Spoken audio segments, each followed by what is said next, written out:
18 years after a local deputy sheriff disappeared on a rural route in 2005, a farmer came upon a startling discovery. The early sunlight painted long, crooked shadows across the weathered facade of the barn as Leo Thompson strained to pull its heavy, groaning wooden doors apart. Inside, countless motes of dust glittered and swirled in the bright beams piercing to the aged planks, a silent, ethereal dance. Leo had purchased the old Caldwell farm just 4 months prior, but he had yet to fully explore the sprawling storage barn in the back. The previous owner, the elderly Mrs. Caldwell, had simply mentioned that it was filled with forgotten farm implements and a lifetime's worth of miscellaneous clutter. Leo stepped inside, his boots echoing on the packed dirt floor. Rusted farming tools hung from hooks on the walls, their shapes distorted by time, and several large pieces of machinery sat silently beneath grimy tarps. In the far corner, tucked away behind a towering stack of feed sacks, a flash of metallic paint caught his eye. Curiosity giving way to a sense of unease, he moved closer and stopped dead. Concealed under a moth-eaten canvas cover was a police cruiser. The paint was faded and patches of rust had eaten to the vehicle's body, but its distinctive shape and the unmistakable emergency light bar on the roof were a chilling sight. Leo's hands trembled as he slowly pulled more of the covering away, revealing the words Sterling County Sheriff painted on the side in what had once been a brilliant gold. His hands shook as he circled the cruiser. The driver's door was slightly ajar, as if the occupant had just stepped out. Inside, a scattering of personal items lay untouched across the seats. A ceramic coffee mug, still sitting in the cup holder, bore the logo of a local cafe. A clipboard with official-looking forms lay askew on the passenger seat. Overwhelmed by the feeling that he had stumbled upon a ghost, Leo reached for his cell phone and dialed 911. "I need to report something at the old Caldwell farm on State Route 82, he said, his voice tight. "I just found a police car hidden in the barn." The dispatcher's voice crackled to the phone, her tone shifting from routine to urgent. "What kind of police vehicle, sir?" "It's a sheriff's department cruiser. It looks like it's been in here for years. We'll send units immediately. Please don't touch anything and wait outside the barn." Leo stepped back into the sunlight, his mind reeling. He had heard stories about the Caldwell family during his brief time in Sterling County. They were respected pillars of the community, known for their involvement in local politics and charitable work.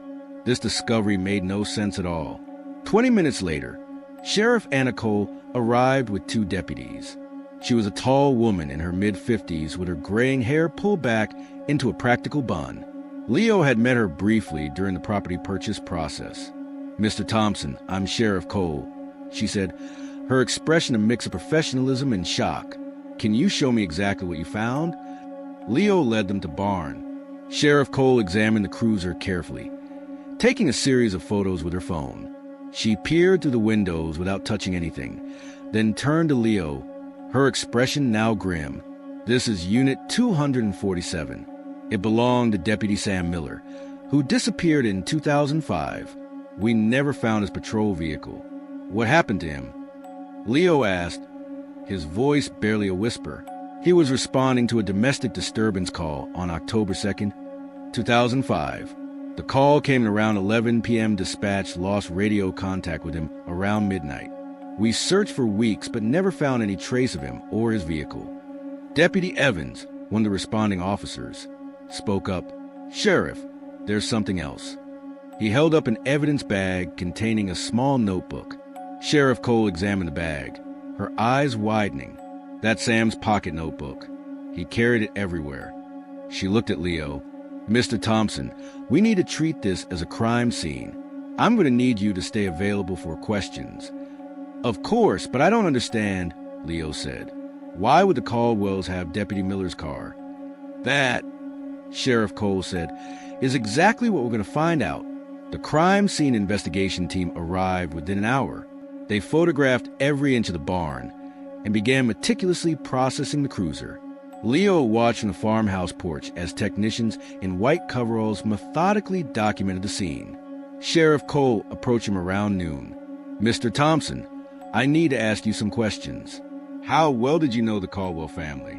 "Not well at all," Leo replied. "I dealt mostly with the real estate agent. I met Mrs. Caldwell once during the closing. She seemed like a nice, elderly woman. Did she mention anything about the barn or its contents? Sheriff Cole asked. Just that there was old farm equipment. She said I could do whatever I wanted with it. What about her family? Did she mention anyone else? Leo thought for a moment. She mentioned her late husband, Richard, said he had passed away about 7 years ago.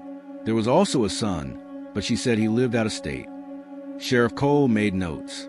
Richard Caldwell was the county commissioner back in 2005. He was very well respected in the community. You think he was involved in what happened to the deputy? Leo asked. I'm not making any assumptions yet, the sheriff replied. But this cruiser didn't drive itself into that barn. The afternoon brought more discoveries. The crime scene team found personal items in the cruiser that had belonged to Deputy Miller. His radio was still clipped to the dashboard. A half-eaten sandwich, now completely desiccated, sat on the passenger seat, a grim testament to his final moments. Detective Lena Diaz, who had been called in from the state police, examined the evidence. Sheriff, this vehicle was definitely driven here shortly after the deputy's disappearance, she observed. The food items, the position of his personal belongings, everything suggests he was interrupted while on duty. Any signs of struggle? Sheriff Cole asked. Not inside the vehicle, but we found something interesting in the trunk. Detective Diaz led them to the back of the cruiser. The trunk had been forced open, damaging the lock mechanism. Inside, they found Deputy Miller's equipment belt and his service weapon. His gun is still holstered, Detective Diaz observed. Either he was taken completely by surprise, or he knew his attacker. Sheriff Cole studied the evidence. Sam Miller was a 15-year veteran. He wouldn't have been easily surprised. Leo watched the investigation unfold with a growing sense of unease. The discovery in his barn had transformed his quiet farming plans into something much more sinister. As evening approached, the crime scene team continued their work under portable lights. Mr. Thompson, Sheriff Cole said as she prepared to leave, I want you to think carefully about anything Mrs. Caldwell might have said during your interactions. Any detail, no matter how small, could be important. I'll try to remember everything, Leo said. We'll need to interview you formally tomorrow. There's going to be a lot of media attention once this gets out. As the last police vehicle disappeared down the gravel road, Leo stood alone in his yard. The barn doors were sealed with crime scene tape. He looked at the old farmhouse, wondering what other secrets it might hold. His phone rang. The caller ID showed a number he didn't recognize. Mr. Thompson, this is Alex Miller. I heard about what you found. Sam Miller was my father. Alex Miller arrived at the farm early the next morning, driving a black sedan with out-of-state plates. He was a man in his early 40s with dark hair and his father's strong jawline. Leo met him at the front door, offering coffee and a place to sit. I appreciate you calling me, Alex said, settling into a chair at the kitchen table. I've been wondering about my father's disappearance for 18 years. I can't imagine how difficult this must be for you, Leo said. Actually, it's almost a relief, Alex replied, his voice quiet. Not knowing was worse than anything else could be.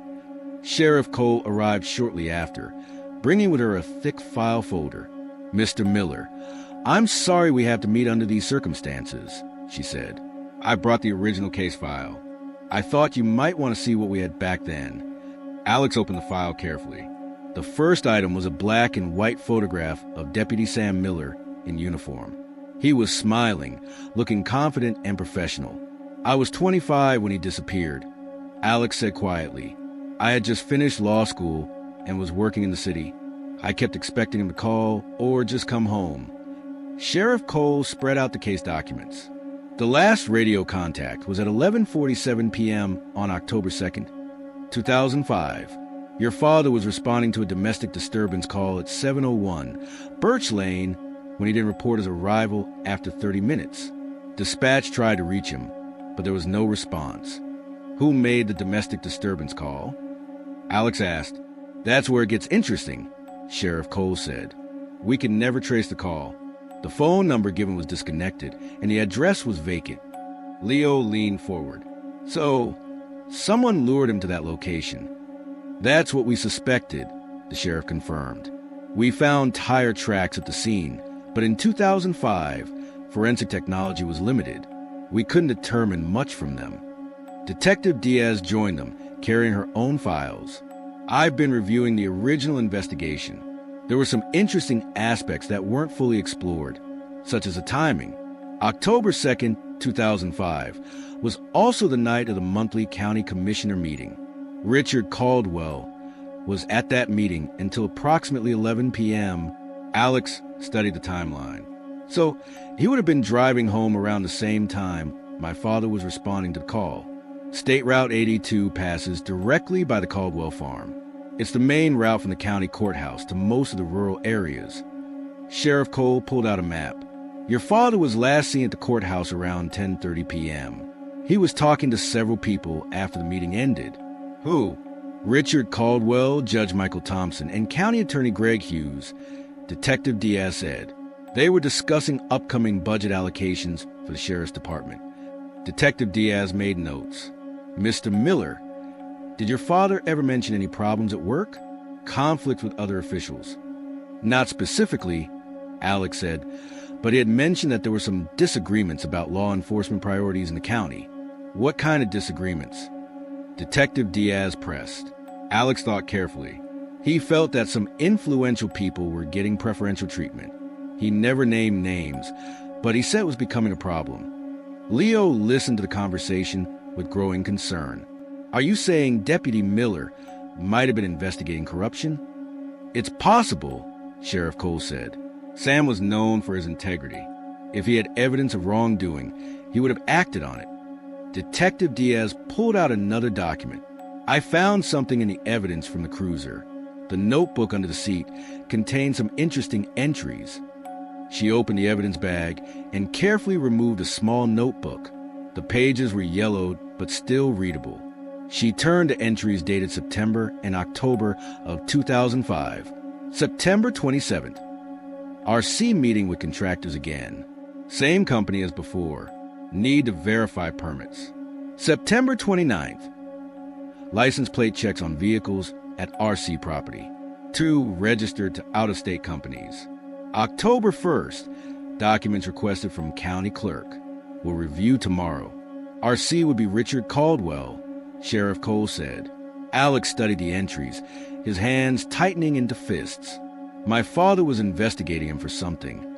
Look at the last entry. Detective Diaz continued. October 2nd. Call from anonymous source. Important information about RC contracts. Meeting tonight after commissioner's meeting. Leo felt a chill run down his spine. The anonymous call that led to the vacant address. It appears so, Sheriff Cole confirmed. Someone was using information about the Caldwell investigation to lure your father to that location. Sheriff Cole stood up. We need to look into those county contracts from 2005. If Sam was investigating corruption, that might explain why he was targeted. Alex closed the case file. What about the other people at the meeting? Judge Thompson and County Attorney Hughes. Both are deceased, Detective Diaz said. Thompson died in 2010, Hughes in 2016, but their files might still exist. Detective Diaz gathered her documents. I'm going to the courthouse to research those contracts. Mr. Miller, would you be willing to help? You might recognize something that would mean nothing to us. Of course, Alex said, his voice resolute. I want to find out what happened to my father. After they left, Leo walked around his property, looking at it with a new, somber perspective. The barn where the cruiser had been hidden was about 200 yards from the main house. It would have been easy to drive a vehicle there at night, without being seen from a road. He examined the barn more carefully. The concrete floor showed faint stains that could have been oil or other fluids. In one corner, he found what appeared to be old tire tracks pressed into the dirt floor near the entrance. His phone buzzed with a text message from an unknown number. Stop looking or you'll end up like the deputy. Leo immediately called Sheriff Cole. I just received a threatening text message, he said, reading the message aloud. Can you trace the number? We'll try, Mr. Thompson, Sheriff Cole said, but I think you should stay somewhere else tonight. This suggests that whoever killed Deputy Miller is still around and considers you a threat. Because I found the car? Because you open up an 18-year-old murder case, Sheriff Cole corrected. Someone has been keeping this secret for a very long time. Leo packed a small bag and drove to a motel in the next town. As he settled into the small room, he couldn't shake the feeling that he had stumbled into something much bigger than a simple missing person case. His phone rang again. Sheriff Cole. Mr. Thompson, we just got results back from the crime scene team. They found fingerprints in the cruiser that don't match Deputy Miller. We're running them through the database. Any matches? Leo asked. Not yet, but we also found something else. There were microscopic paint chips on the cruiser's bumper. They're being analyzed, but they appear to be from another vehicle. It looks like it was from a collision or from someone trying to move the cruiser after the deputy was killed. Leo lay awake most of the night, thinking about the deputy who had died 18 years ago and the son who had never stopped hoping for answers. Tomorrow, the real investigation would begin. Alex Miller spent the morning at the county courthouse, reviewing construction contracts from 2005. The records were stored in a basement archive that smelled of old paper and dust. Detective Diaz worked beside him, photographing relevant documents. Look at this, Alex said, holding up a contract. Caldwell Construction Company received 3 major county contracts in 2005 and 2006. Road improvements, courthouse renovations, and a new bridge project. What's unusual about that? Detective Diaz asked. The bid amounts, Alex explained. They were significantly higher than the other competing bids, but they still got the contracts. Detective Diaz examined the documents. Who approved these contracts? The county commission, Alex said, but look at the voting records. Richard Caldwell abstained from the votes, claiming a conflict of interest, but the contracts were approved anyway. By whom? Detective Diaz asked. Commissioner Julia Vance and Commissioner David Stone. Both have been deceased for over a decade. Detective Diaz photographed the contract pages. We need to find out if there were any complaints filed about these contracts at the time. They moved to the county attorney's files. The records from Greg Hughes' tenure were extensive, but most dealt with routine legal matters. However, in a file marked Pending Investigations 2005, they found a folder labeled Anonymous Complaints County Contracts. Alex opened the folder. Inside were 3 letters, all typed on plain paper, without signatures. The first letter, dated August 2005, detailed allegations of bid rigging on county construction projects. The second letter, dated September 2005, contained specific information about inflated costs and substandard materials. These letters were sent to the county attorney's office, Detective Diaz observed. But there's no record of any investigation being opened. Maybe, Alex said quietly, because Greg Hughes was at that meeting with my father and Richard Caldwell the night he disappeared. The third letter was dated October 1st, 2005, one day before Deputy Miller's disappearance. It contained a detailed breakdown of financial irregularities in the Caldwell construction contracts, including evidence of kickbacks to county officials.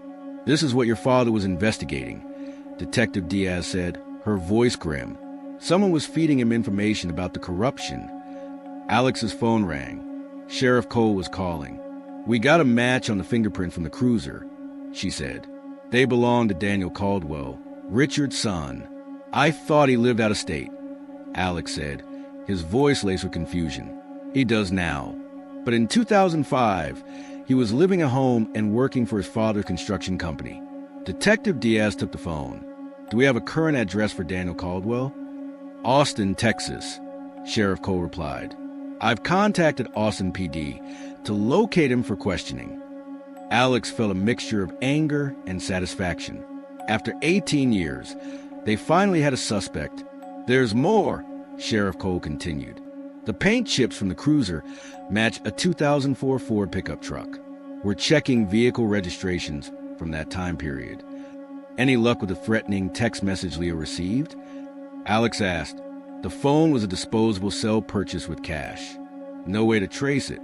Detective Diaz ended the call and turned to Alex.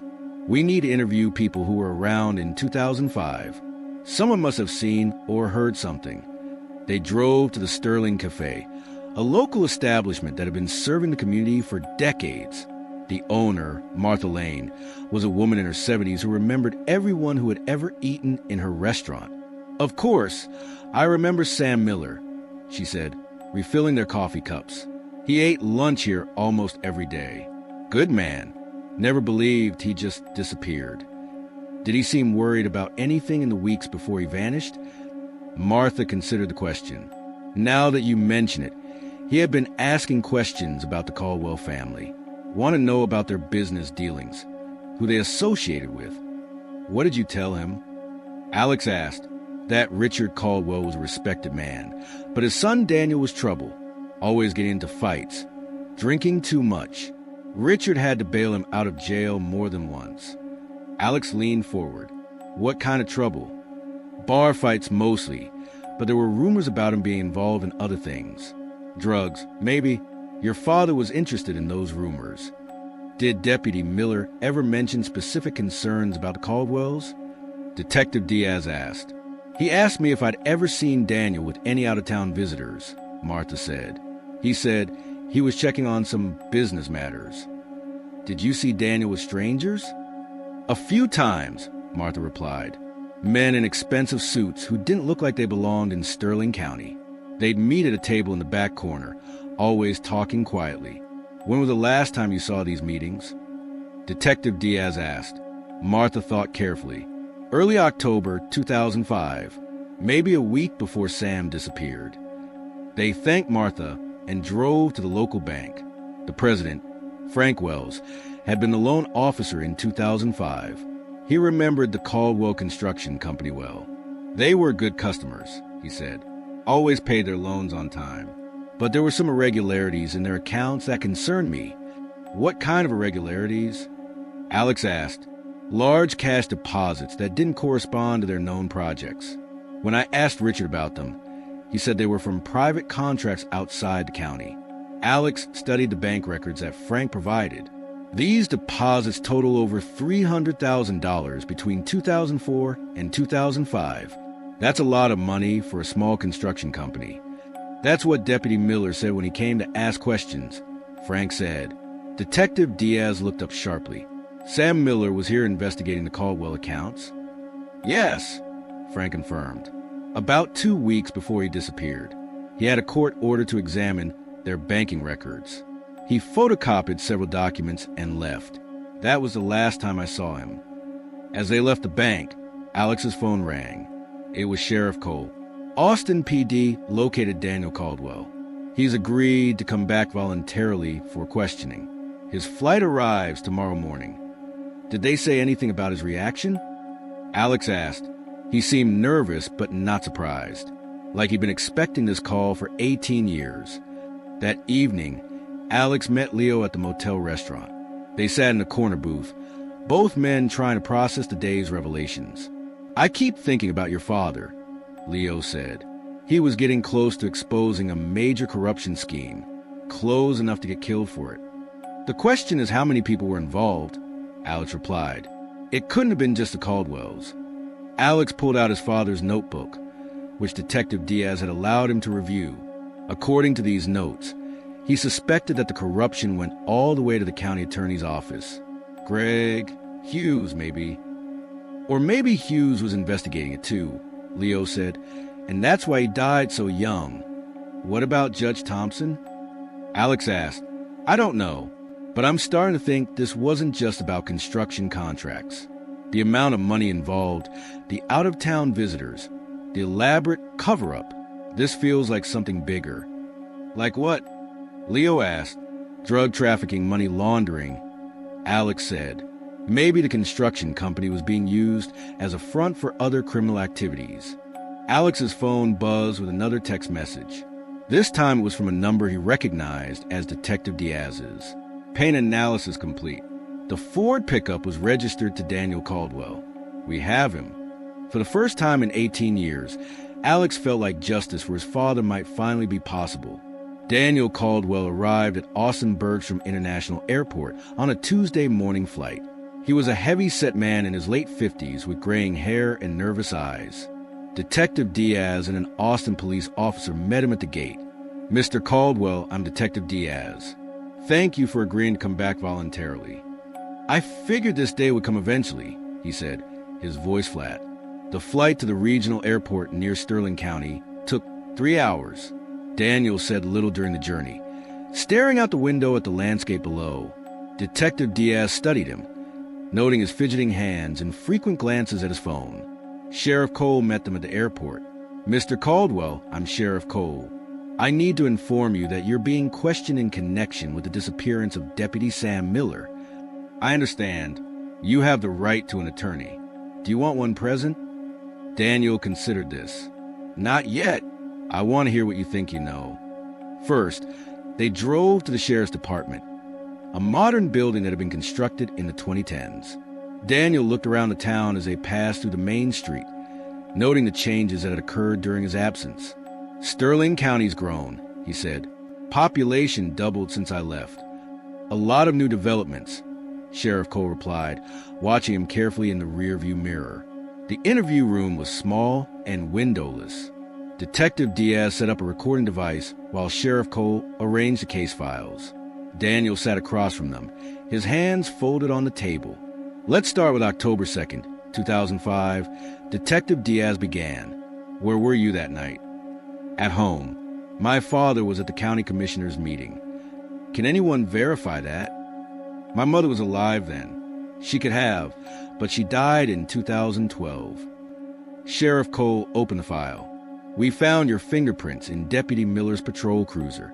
Daniel's face flushed. "I won't lie to you. That's your right. But we also found paint from your 2004 Ford pickup on the deputy's cruiser. You were there, Daniel. We know you were involved." Daniel stared at the table for a long moment. "I didn't kill him." "Then tell us what happened." "I need to make a phone call first." "To a lawyer?" "To someone who needs to know that you found the cruiser." Detective Diaz and Sheriff Cole exchanged glances. "Who needs to know?"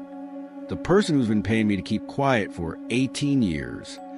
Within an hour, Daniel's attorney arrived from the state capitol. Margaret Foster was an experienced criminal defense lawyer who had handled several high-profile cases.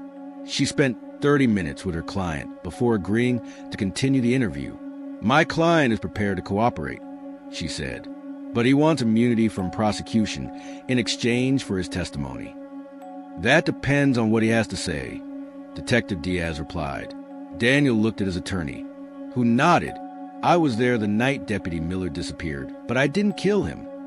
"Tell us what happened." "My father called me around 11:30 p.m. He was driving home from a commissioner's meeting and saw a police cruiser stopped on State Route 82. He wanted me to come and help with something." "Help with what?" Sheriff Cole asked. He didn't say on the phone. "I drove out there in my pickup. When I arrived, I found my father standing over Deputy Miller's body." "Your father killed him?" Sheriff Cole leaned forward, her voice low. "That's what he told me. He said the deputy had been asking too many questions about our business dealings." "What kind of business dealings?" Daniel's attorney intervened. "Before my client answers that, we need to discuss immunity." "I'll contact the district attorney," Detective Diaz said. "But we need more information first." "Deputy Miller had been investigating our construction contracts," Daniel continued. "He had discovered that we were overcharging the county and using substandard materials." "That's not enough motive for murder," Sheriff Cole observed. "There was more," Daniel admitted. "We were also laundering money for some people from the city." "Drug money?" Sheriff Cole asked. "I don't know what kind of money. I just know that we would receive large cash payments, then pay them back through fake construction contracts with the county." "Who are these people from the city?" Detective Diaz asked. "I never knew their real names. They would meet with my father at the cafe or at our office, always paid in cash." Detective Diaz studied the case files. "The anonymous letters to the county attorney's office. Who sent them?" "I don't know, but my father suspected it was someone in the county government who was trying to expose the scheme." "And you think that person contacted Deputy Miller?" Sheriff Cole asked. "Yes. My father was furious when he found out the deputy was investigating us. He said it would ruin everything. Daniel's attorney spoke up. My client wants to know about the immunity agreement before he provides more details. We'll need to verify his story first, Sheriff Cole said. Daniel, where is Deputy Miller's body? Daniel looked uncomfortable. We buried him on our property in the woods behind the barn. Detective Diaz felt a chill. Show us. I'll need that immunity agreement first. That afternoon, while Daniel's attorney negotiated with the district attorney, Alex Miller waited at the sheriff's department. He had been informed of the developments and was struggling to process the information. 18 years, he said to Leo, who had come to provide moral support. He's been buried on her property for 18 years. At least you'll finally be able to lay him to rest properly, Leo replied. Sheriff Cole approached them. Mr. Miller, we've reached an agreement with Daniel Caldwell. He's going to show us where your father is buried. Can I be there? Alex asked. I don't think that's a good idea, Sheriff Cole said gently. This is going to be difficult. I've been waiting 18 years for this, Alex insisted. I need to be there. Detective Diaz joined the conversation. We're also going to need ground-penetrating radar equipment. This is going to be a major recovery operation. How long will it take? Alex asked. At least a day, maybe two, Detective Diaz said. We want to make sure we recover everything properly. Alex nodded. I'll call my family. They need to know. As the sun set over Sterling County, a crime scene truck arrived at the sheriff's department. Tomorrow, the search for Deputy Sam Miller would finally end. Daniel Caldwell sat in his holding cell, staring at the ceiling. His attorney had advised him that full cooperation was his only chance of avoiding a murder charge. But he knew that some secrets were more dangerous than others. The phone call he had made earlier hadn't been to a lawyer. It had been to someone who had been paying him $2,000 per month for 18 years to keep quiet about what really happened that night on State Route 82. Someone who was still alive and had a lot to lose if the truth came out. The ground-penetrating radar equipment arrived at the Caldwell property early the next morning. Daniel sat in the back of a police cruiser, his hands cuffed, directing the search team toward a wooded area behind the barn. About 50 yards into the trees, he said, pointing toward a cluster of oak trees. There's a small clearing. We buried him there. Alex Miller stood with Leo Thompson and Sheriff Cole, watching the technicians set up their equipment. The radar would be able to detect any disturbances in the soil that might indicate a burial site. This is going to take several hours, Detective Diaz explained. The radar has to scan the entire area systematically. Daniel's attorney approached Sheriff Cole. My client has additional information he's prepared to share. What kind of information? Sheriff Cole asked. About the person who's been paying him to keep quiet. They returned to the sheriff's department, leaving the search team to continue their work. In the interview room, Daniel appeared more nervous than before. I've been receiving money every month since 2005, he began. $2,000, always in cash, always delivered to a post office box in Austin. Who's been paying you? Sheriff Cole asked. Judge Michael Thompson. Detective Diaz looked surprised. Judge Thompson died in 2010. The payments didn't stop when he died, Daniel said, his voice dropping to a whisper. Someone else took over. Who? Daniel's attorney nodded to her client. Someone who was at the commissioner's meeting that night. Someone who knew about the money laundering operation. Give us a name, Sheriff Cole insisted. County Attorney Greg Hughes. Hughes died in 2016, Sheriff Cole said. The payment still continued even after he died. Daniel, who is paying you now? Sheriff Cole asked. I don't know their real name. I receive instructions through coded messages in a classified ad of the Austin Post. Detective Diaz pulled out a notepad. What kind of instructions? Where to pick up the money? Sometimes warnings about staying quiet.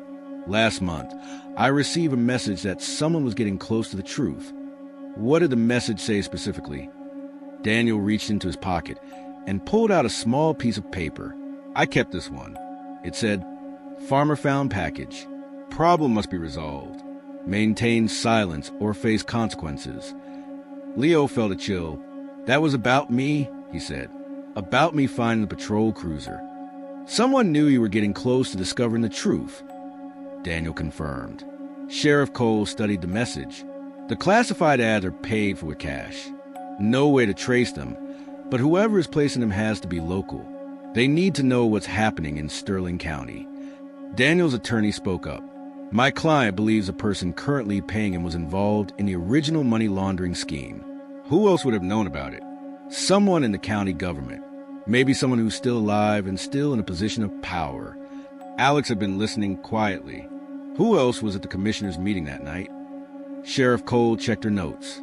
Richard Caldwell, Judge Thompson, County Attorney Hughes, and Deputy Miller.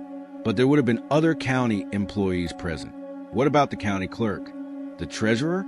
Anyone else who would have access to financial records? I'll need to check the meeting minutes, Detective Diaz said. There was someone else, Daniel interrupted. Someone who wasn't officially at the meeting, but was there afterward. Who? I don't know his name, but I saw him talking to my father in the parking lot after the meeting ended. Middle-aged man, well-dressed, driving a dark sedan. Detective Diaz made notes. Can you describe him? Average height, dark hair, maybe 40 years old at the time. He looked like a businessman or a lawyer. He seemed to know everyone. Sheriff Cole's phone rang. The search team found something. They drove back to the Caldwell property where the radar technicians had marked several locations in the woods. The forensic team was already beginning to excavate the most promising site. We found soil disturbances consistent with a burial, the team leader explained. We're going to dig carefully to preserve any evidence. Alex watched as the team worked methodically, removing dirt layer by layer. After 2 hours, they found pieces of fabric and what appeared to be a badge. That's my father's uniform, Alex said quietly.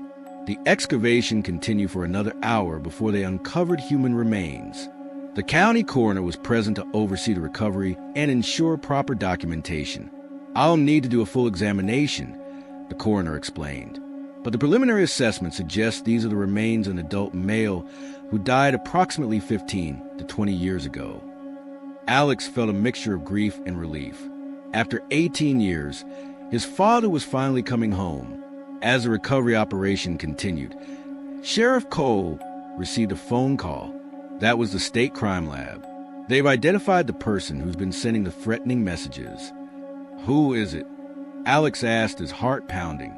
The phone records show the messages were sent from a location near the county courthouse. Someone with access to the building after hours. Detective Diaz looked up from her notes. We need to check who has keys to the courthouse. Current county employees, maintenance staff, and a few officials with security clearance. How many people total? Maybe 15 or 20. Daniel, who had been listening to the conversation from the cruiser, spoke up. I might be able to help identify the person who's been paying me. I kept records of all the payments, dates, amounts, and any messages that came with them. If you can match the handwriting or find patterns in the timing, it might help. Sheriff Cole looked at Detective Diaz. We need to bring in a handwriting expert. I'll contact the state police. They have specialists who can analyze the evidence. As the sun began to set, the recovery operation was completed. Deputy Sam Miller's remains were transported to the county morgue for a full autopsy. Alex signed the necessary paperwork to claim his father's body. The coroner estimates it will take a week to complete the examination, Sheriff Cole explained.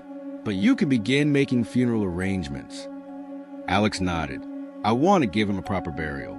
He deserves that. Leo drove Alex back to the motel. Both men exhausted from the emotional day.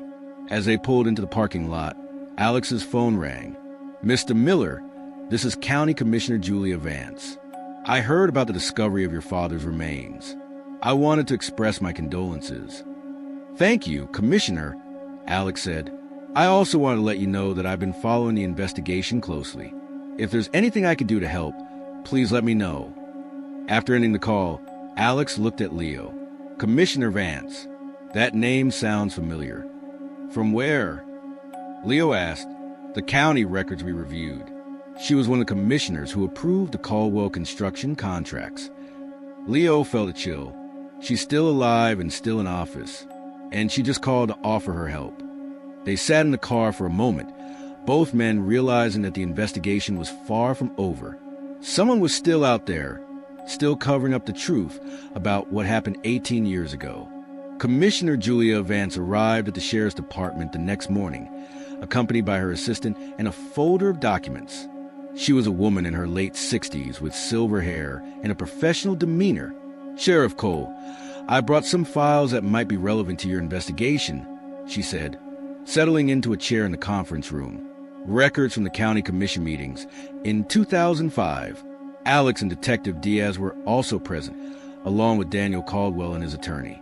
The handwriting expert from the state police had arrived earlier and was analyzing the threatening messages. "Commissioner Vance," Detective Diaz began, "we understand you were on the county commission when Deputy Miller disappeared." "Yes, I was. It was a terrible time for our community. Do you remember the meeting on October 2nd, 2005? Commissioner Vance consulted her notes. "We were discussing the budget for the upcoming fiscal year. Several department heads were present to make their requests, including the sheriff's department." "Yes," Sheriff Cole said. "Deputy Miller was there representing Sheriff Johnson, who was ill that evening." Daniel looked up sharply. "You didn't tell me Deputy Miller was at the meeting." "You didn't ask," Commissioner Vance replied coolly. Sheriff Cole leaned forward. "What was discussed regarding the sheriff's department budget?" Deputy Miller had concerns about certain expenditures. He questioned some of the county's construction projects and their impact on law enforcement funding. "What kind of concerns?" Commissioner Vance opened her folder. According to the meeting minutes, he specifically questioned the cost overruns on the Caldwell construction contracts. Detective Diaz made notes as the commissioner spoke. How did the other commissioners respond? Richard Caldwell abstained from discussion due to a conflict of interest. Commissioner Vance admitted, "Commissioner Stone and I voted to table the matter until the next meeting." "Why?" Detective Diaz asked. "We felt that Deputy Miller's concerns needed to be investigated properly before any decisions were made. There was a lot of pressure, but we knew his questions were valid." Daniel Caldwell's attorney spoke up. "Did anyone else speak to Deputy Miller after the meeting?" "I did," Commissioner Vance admitted. "I told him that his concerns were valid and that I would support a full investigation of the contracts." Alex studied the woman across the table, his expression unreadable. "Did you ever follow up on that promise?" "The investigation became impossible after Deputy Miller disappeared," she said, her voice filled with a practiced regret. "Without his testimony, we had no basis for challenging the contracts. It was a terrible loss for the community and for the investigation." The handwriting expert entered the room carrying several evidence bags. His presence immediately changed the atmosphere from one of guarded conversation to one of intense scrutiny. "I've completed my analysis of the threatening messages and the payment instructions to Mr. Caldwell," he announced. "What did you find?" Sheriff Cole asked, her eyes fixed on the bags. "The handwriting samples are consistent with the same person writing both the threats and the payment instructions over a period of 18 years. Can you identify the writer?" Detective Diaz asked. "I'll need comparison samples from potential suspects." Sheriff Cole looked at Commissioner Vance. "Would you be willing to provide a handwriting sample?" "Of course," she replied, her demeanor still professional. "I want to help solve this case." Commissioner Vance wrote out a standard text on a provided form. The handwriting expert examined it carefully, comparing it to the evidence samples. "This is not a match," he concluded. "The writer of the threatening messages and payment instructions is someone else." Suddenly, Daniel Caldwell stood up, his face a mask of fear and resolve. "I want to make a phone call." "To whom?" Sheriff Cole asked, her voice sharp. "To the person who's been paying me. I have a way to contact them in emergencies." Sheriff Cole and Detective Diaz exchanged glances, a silent agreement passing between them. "What kind of emergency contact?" Detective Diaz asked. "A phone number. I'm only supposed to use it if the police get close to the truth." "We'll need to monitor the call," Sheriff Cole said. "I understand," Daniel replied, his voice barely a whisper. They set up recording equipment in the interview room. Daniel dialed a number he had memorized years ago. The phone rang several times before a voice answered, its tone cold and measured. "I told you to never call this number unless it was an emergency." "They found the deputy's body," Daniel blurted out. They know everything. There was a long, terrifying pause on the other end of the line. How much do they know?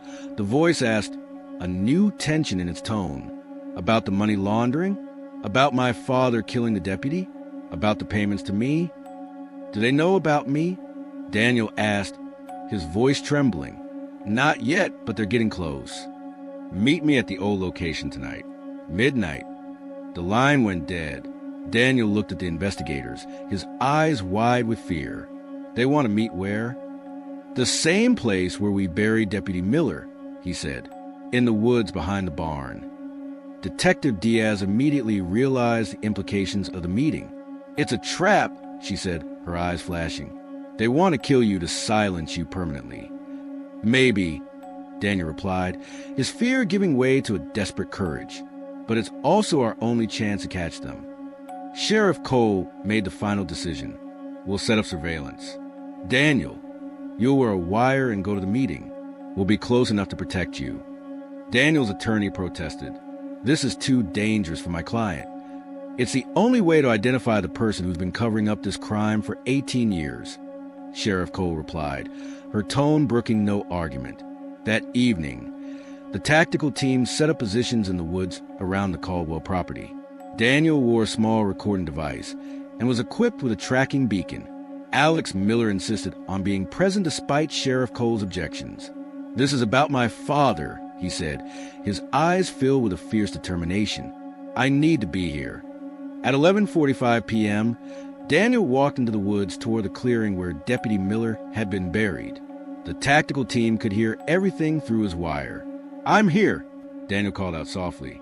Over here, a voice replied from the shadows. A figure emerged from behind a large oak tree.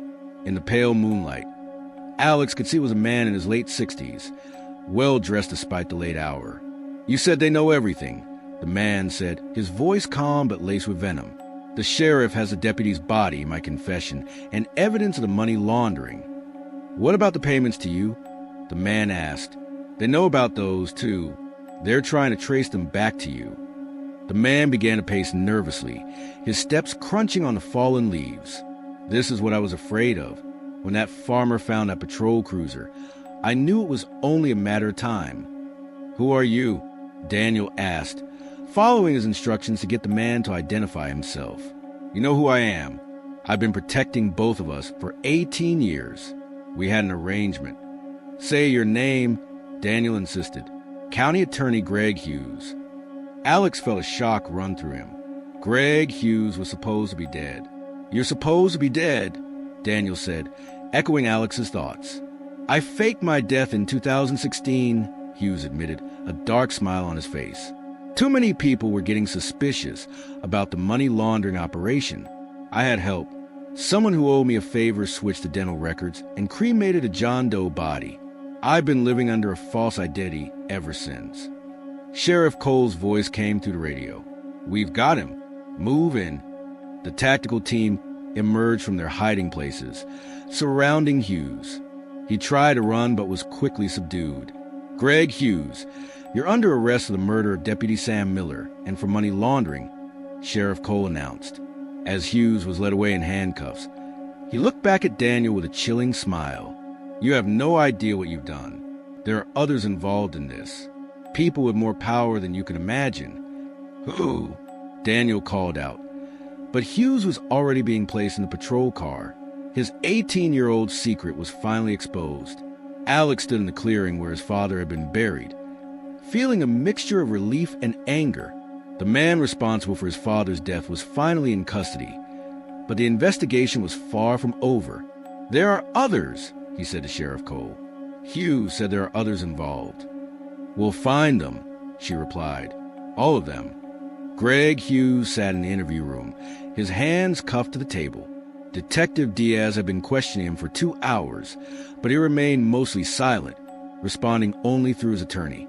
Mr. Hughes, we have you on tape admitting to your involvement in Deputy Miller's murder and a money laundering operation. Detective Diaz said, her voice firm. Your only chance of avoiding the death penalty is full cooperation. Hughes's attorney, a public defender named Robert Klein, leaned forward.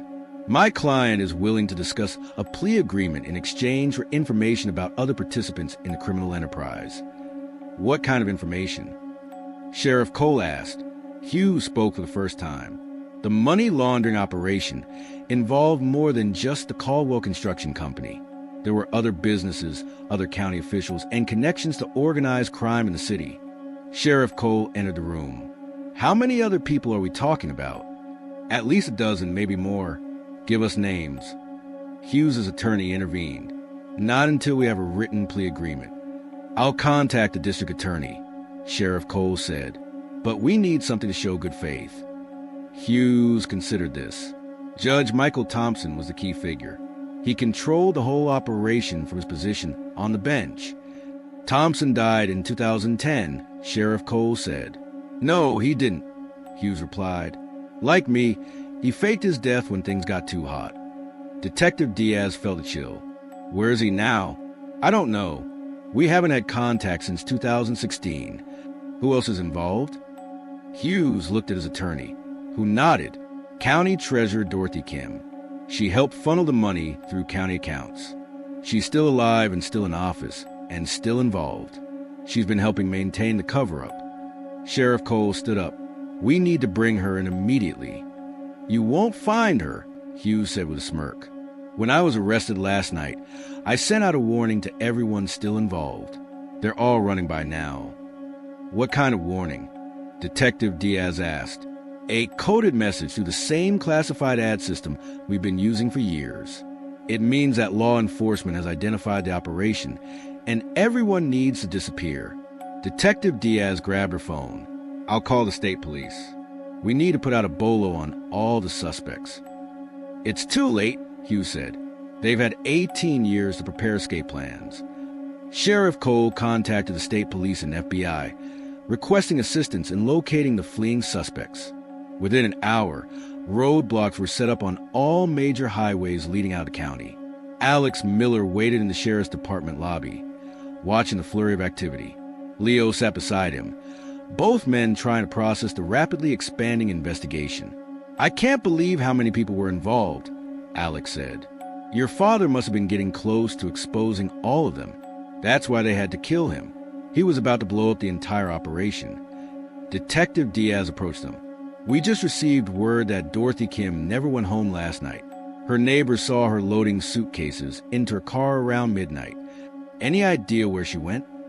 Alex asked. She has a sister in Florida. We're checking with local authorities there. What about the others? We're identifying them as fast as we can. Hughes is providing names in exchange for his plea agreement. Sheriff Cole joined the conversation. The FBI is sending a team to take over the investigation. This is bigger than we can handle locally. How much bigger? Alex asked.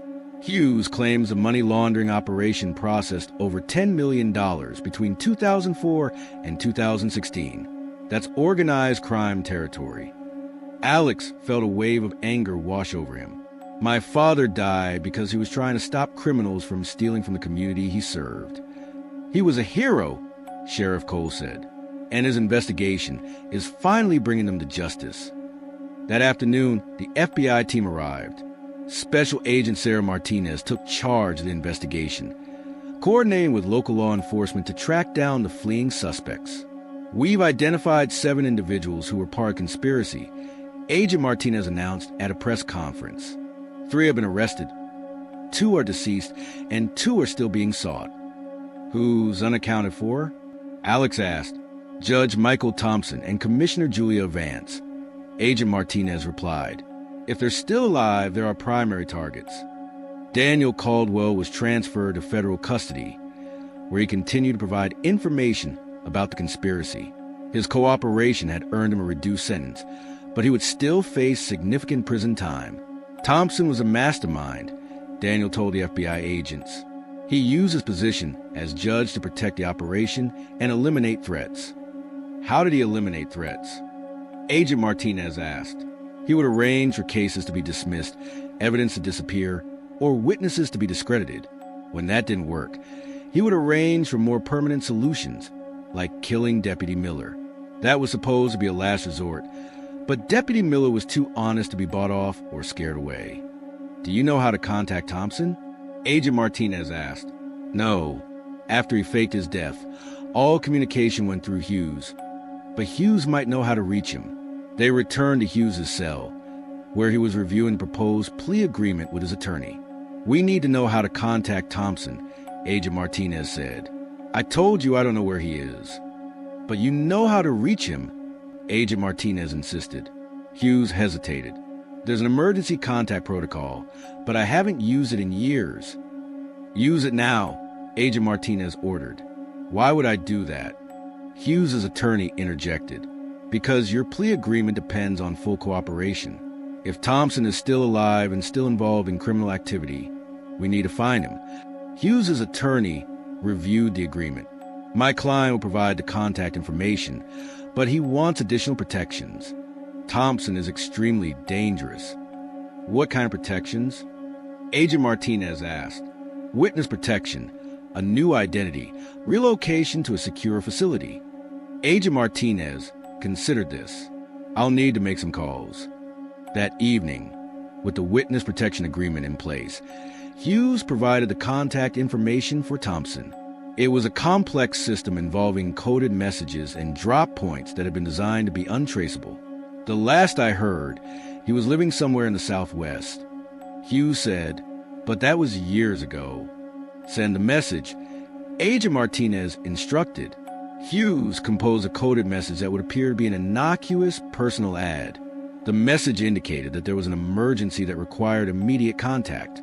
"How long before he responds?" Alex asked. "If he's still alive and still monitoring the system, within 24 hours. The next morning, a response appeared in a newspaper classified section in Phoenix, Arizona. The message provided a phone number and a time for contact. "He's alive," Hughes said, reading the message, "and he's still paranoid." Agent Martinez set up recording equipment and had Hughes make the call. The conversation was brief and cautious. "There's been a problem," Hughes said when Thompson answered. "I heard."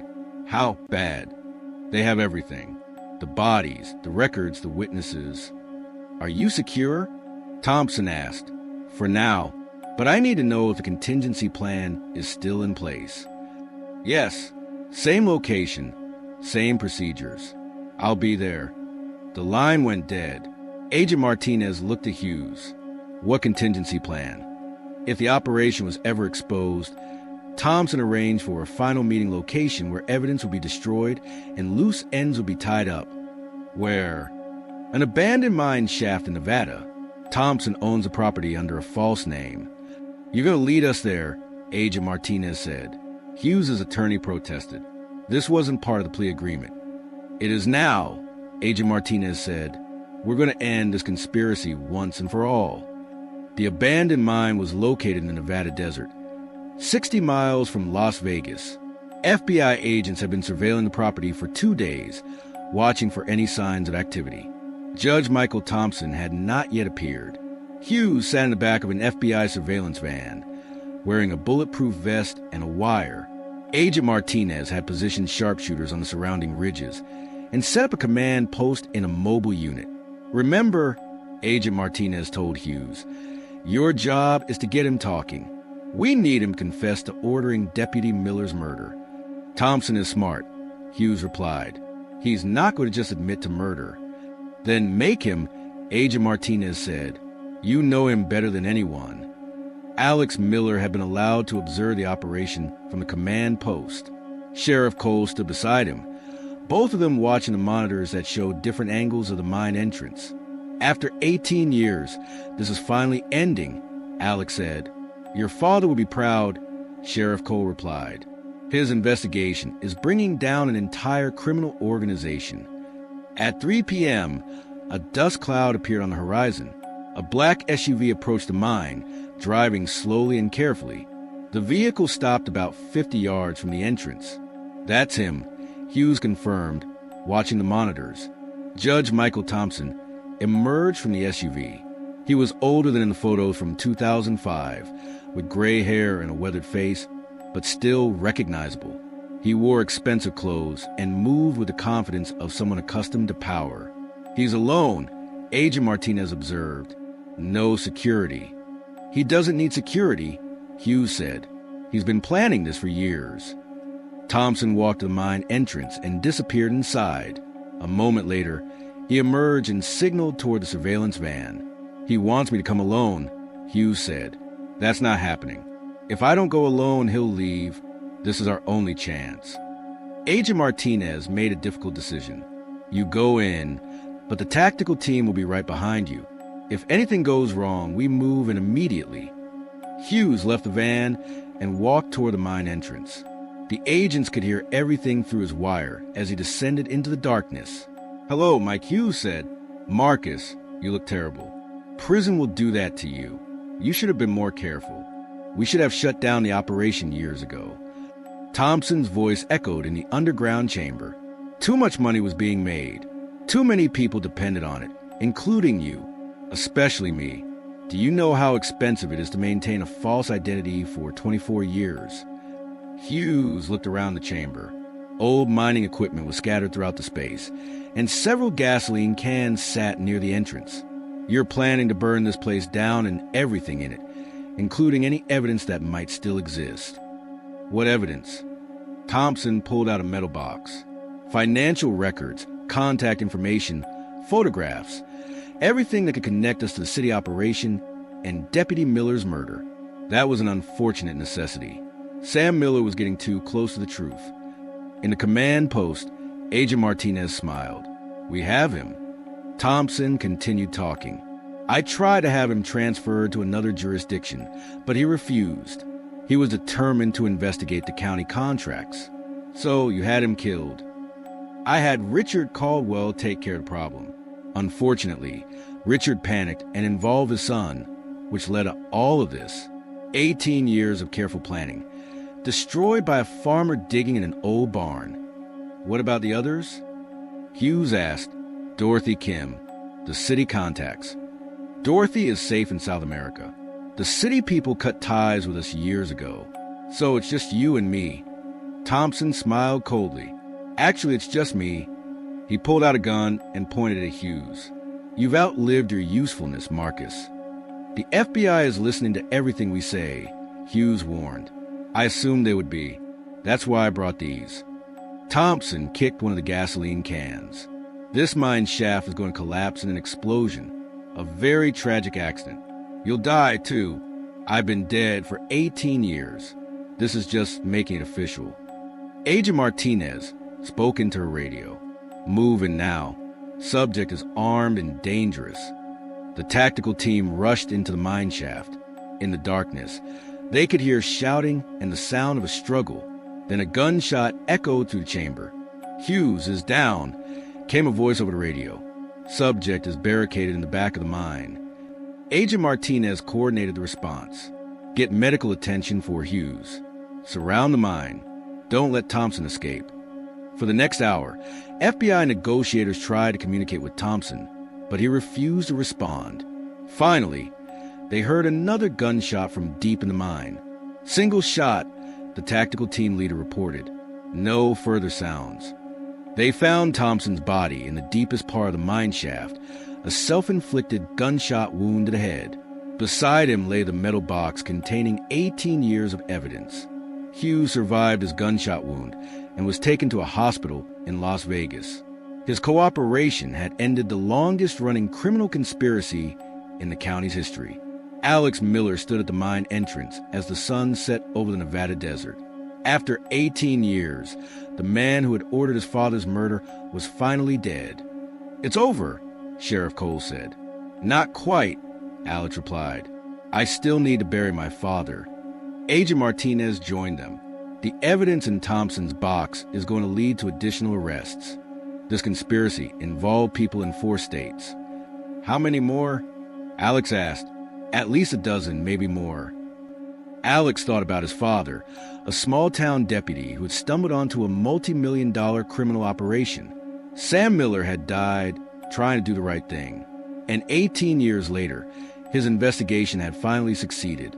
He never gave up, Alex said. Even after they killed him, his investigation kept going. He was a true law enforcement officer. Agent Martinez agreed. He serves as an example for all of us. As they prepared to leave the mine, Alex took one last look at the place where his father's killers had met their end. Justice had finally been served, but the cost had been enormous. Tomorrow, he would begin planning his father's funeral. After 18 years, Deputy Sam Miller was finally coming home. The federal investigation expanded rapidly following Thompson's death. The metal box from the mine contained detailed records of the criminal conspiracy, including names, dates, and financial transactions spanning 2 decades. FBI agent Martinez set up a task force headquarters in Sterling County, coordinating with law enforcement agencies across 4 states. The evidence revealed a sophisticated network of corruption that had reached far beyond the original county contracts. We've identified 23 individuals involved in conspiracy, Agent Martinez announced at a press conference. 12 have been arrested, 7 are deceased, and 4 are still being sought. Alex Miller sat in the front row of the press conference, accompanied by Sheriff Cole and Leo Thompson. The investigation had consumed his life for the past month, but he felt a sense of closure knowing that his father's killers were finally being brought to justice. The conspiracy involved money laundering, bid rigging, judicial corruption, and ultimately murder. Agent Martinez continued. Deputy Miller died because he was investigating crimes that threatened a criminal enterprise worth over $15 million. After the press conference, Alex met with Agent Martinez privately. What happens now? The trials will take years. Daniel, Caldwell, and Greg Hughes will testify against the remaining defendants. Your father's case will be the centerpiece of the prosecution. Will there be a trial for his murder? Alex asked. Daniel Caldwell has already pleaded guilty to accessory after the fact. Richard Caldwell is deceased and Thompson killed himself, but the conspiracy charges will ensure that everyone involved faces significant prison time. Detective Diaz joined the conversation. Alex, there's something else you should know. We found additional evidence in Thompson's records. What kind of evidence? Your father wasn't the only law enforcement officer who was killed. There were 3 other suspicious deaths between 2006 and 2014. Other police officers, a state trooper, a county sheriff from a neighboring jurisdiction, and a federal agent, all were investigating aspects of the same criminal network. They were all murdered, we believe. Thompson kept detailed records of what he called security measures taken to protect the operation. Your father's investigation was more significant than we initially realized. He had uncovered evidence of a multi-state criminal conspiracy that was responsible for numerous deaths. How many people died? We're still investigating, but at least 7 law enforcement officers and 3 civilians. Alex struggled to process this information. My father died trying to expose mass murderers. He was a hero.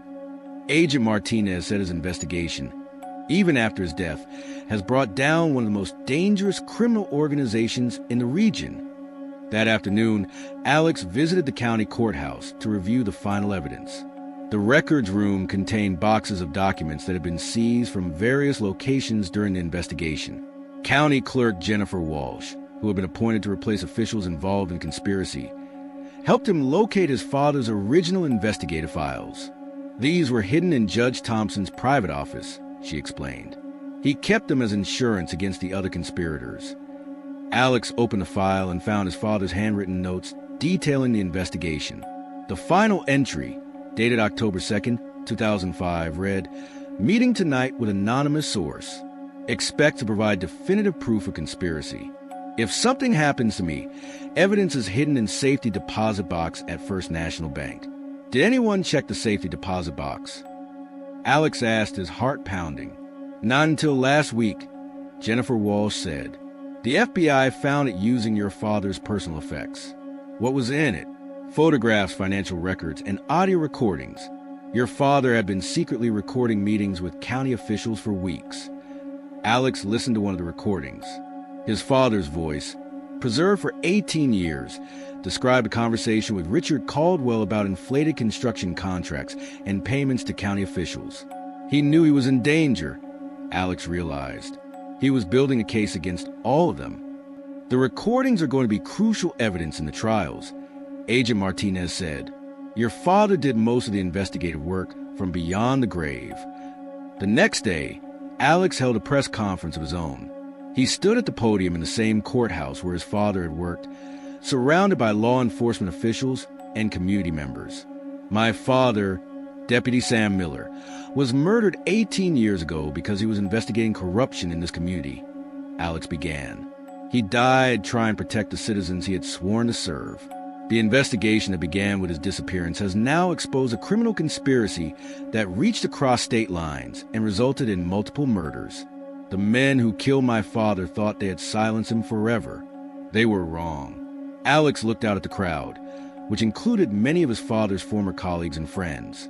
Sam Miller's investigation is finally complete. Justice has been served. After the press conference, Alex met with the families of the other murdered law enforcement officers. They had formed a support group and were planning a memorial service for all the victims. "Your father's case broke everything open," said Maria Santos, whose husband had been a state trooper killed in 2008. "Without the evidence he gathered, none of our cases would have been solved. He would have been honored to know that his work helped bring justice for all of your families," Alex replied. That evening, Alex sat in his hotel room, reviewing the timeline of the investigation. From October 2nd, 2005, when his father disappeared, to the day when the last of conspirators were being arrested, the case had spanned nearly 2 decades. His phone rang. It was Sheriff Cole. "Alex, I want to let you know that the county commission voted tonight to name the new courthouse after your father. That's very kind of them. It's the least we can do. Sam Miller saved this community from years of corruption and criminal activity. When will the dedication ceremony be?" Alex asked. "We were hoping you could attend next month. The entire law enforcement community wants to be there." Alex agreed to attend. As he hung up the phone, he felt a sense of peace that had been missing for 18 years. His father's death had finally been avenged, and his sacrifice had been recognized. Tomorrow, he would begin planning the funeral he had been waiting 18 years to hold. Deputy Sam Miller was finally coming home. 10 years after the investigation concluded, Sterling County had become a model for government transparency and accountability. The reforms implemented after the corruption scandal had eliminated the possibility of similar crimes. The Sam Miller Foundation had provided scholarships to over 200 children of fallen law enforcement officers. Alex Miller had become a nationally recognized advocate for police reform and government accountability. The old Caldwell farm, now owned by Leo Thompson, had been converted into a community center that hosted law enforcement training programs and youth activities. The Memorial Garden, where the patrol cruiser had been found, served as a reminder of the price of corruption and the importance of integrity in public service. Daniel Caldwell died in prison in 2023, taking with him the last secrets of the criminal conspiracy. Greg Hughes remained in federal prison, serving a life sentence for his role in the murders. Sheriff Cole often visited schools to tell students about Deputy Miller's investigation and the importance of standing up for what is right. Her presentations always ended with the same message: one person with courage can change the world. The case of Deputy Sam Miller had become a textbook example of how corruption investigations should be conducted.